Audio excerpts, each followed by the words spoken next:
중국이 불법행위 선박의 무기 사용을 허용하면서 긴장감이 높아지고 있습니다. 22일 중국 상무위가 통과시켰고 다음 달 시행에 들어갈 예정입니다. 특히 외국 선박이 명령에 불응할 경우 무기를 사용하겠다는 방침까지 세우고 있습니다. 일본은 이 법이 센카쿠 주변에서 항해하는 배를 겨냥했다며 우려를 표했습니다. 실제로 얼마 전 일본 어선 선장이 찍은 영상에도 일촉즉발의 상황이 포착됐습니다. 일본 어선이 바람을 피하기 위해 센카쿠 열도로 들어가려 하자 중국 해경이 가로막기 시작한 것입니다. 어선은 충돌을 피하기 위해 중국 해경선 뒤로 진로를 바꿨지만 또다시 막는 움직임을 보였습니다.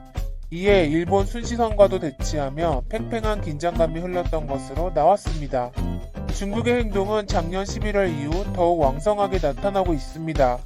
왕이 외교부장이 일본으로 건너가 공무선호의 센카쿠 불진입을 제안한 것입니다.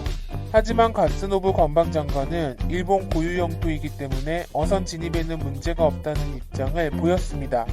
왕이 부장은 어쩔 수 없이 대응을 하지 않을 수 없다며 강경 조치를 예고했습니다. 크게 놀란 일본은 미국에게 도움을 청하는 모습을 보이고 있습니다. 작년 11월 바이든과 첫 통화 때도 센카쿠에 대한 지지를 요청했습니다. 단 10분의 통화에서 센카쿠 열도를 꺼낸 것은 그만큼 상황이 급박하다는 것입니다. 실제로 중국 해경선은 1월 15일에도 센카쿠에 진입해 일본과 대치하고 있습니다. 이에 일본은 22일에도 미국 고위급과 통화하며 센카쿠를 지켜달라고 애원한 것으로 나타났습니다. 그런데 바이든 정부의 반응은 트럼프 때보다는 시큰둥한 모습입니다. 스가 총리는 2월 방미까지 추진하며 첫 회담의 주인공이 되려 노력했습니다. 하지만 조기 방미는 기약이 없고 회담도 온라인으로 진행될 가능성이 높은 상황입니다. 일본 언론들은 바이든 정권이 일본 중시를 계속할지 의문이라며 우려를 표했습니다. 중국 해경의 무기 사용 확정 보도에는 일본인들 수천 명도 댓글로 불안을 나타내고 있습니다. 그들의 일부 반응을 살펴보면 확실히 긴장이 고조되고 충돌 가능성이 커졌다. 일본 정부도 국민도 각오를 다질 필요가 있다. 중국은 남중국해의 패권 확립, 대만 합병, 센카쿠 열도의 순으로 실력 행사를 해올 것이다.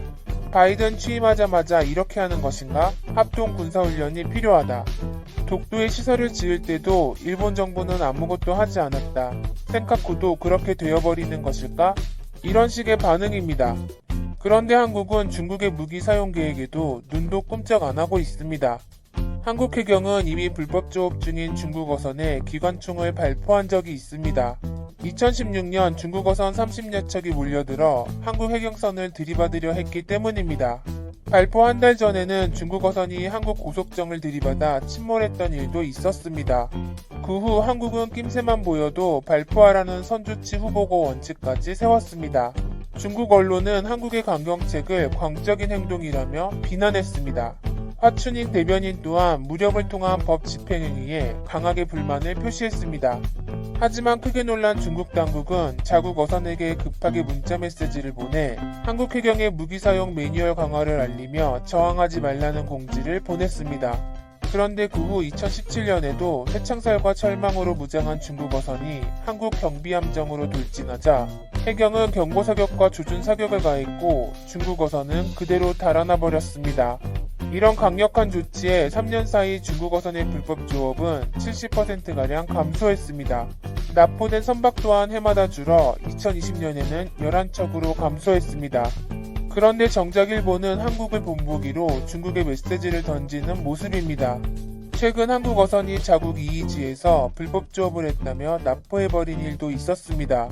체포된 위치는 제주도에서 남쪽으로 수백 킬로미터 떨어진 동중국해 해상입니다. 해당 지역은 이이지 중첩지역으로 과거에는 자유롭게 조업을 했던 곳입니다. 하지만 2016년 한일 어업협정이 결렬되면서 조업을 할 수 없게 된 지역입니다. 일본은 5년 전 어업협상 때도 우리 측 양보만을 고수해 왔습니다. 조업 가능 한국 어선 수를 기존의 3분의 1 수준인 70여 척으로 대폭 줄이자고 한 것입니다. 결국 협상은 중단됐고 제주도 어민들은 해당 지역에서 500km나 더 내려가 생사를 건 원거리 조업을 해오다 결국 한일 중첩 지역까지 간 것입니다.